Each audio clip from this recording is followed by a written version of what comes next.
मांडाचा काळूचा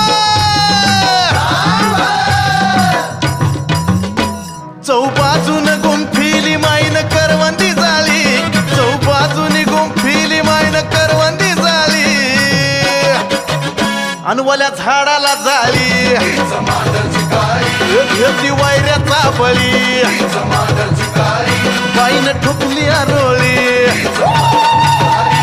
काळा मुंडक्याच्या माळी.